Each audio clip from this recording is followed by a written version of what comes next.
ఒక trekking team 5 friends కలిసి అడవిలోని ఒక పాత గుహను అన్వేషించడానికి బయలుదేరారు. గుహలో వెళ్ళిన వాళ్ళు తిరిగి రాలేదు. గుహలోకి ప్రవేశించగానే చలి తడి గాలి తాకుతుంది.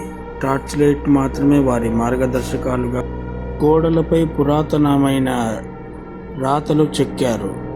అవి కనిపిస్తున్నాయి, తెలియని చిహ్నాలు. చిన్నగా ఒక టార్చ్ ఫ్లిక్కర్ అవుతూ ఆరిపోయింది. లోతుకు వెళ్లే కొద్దీ వెనుక నుంచి ఎవరో పరిగెత్తినట్లు శబ్దం వచ్చింది, కానీ తిరిగి చూసి ఎవరు లేరు.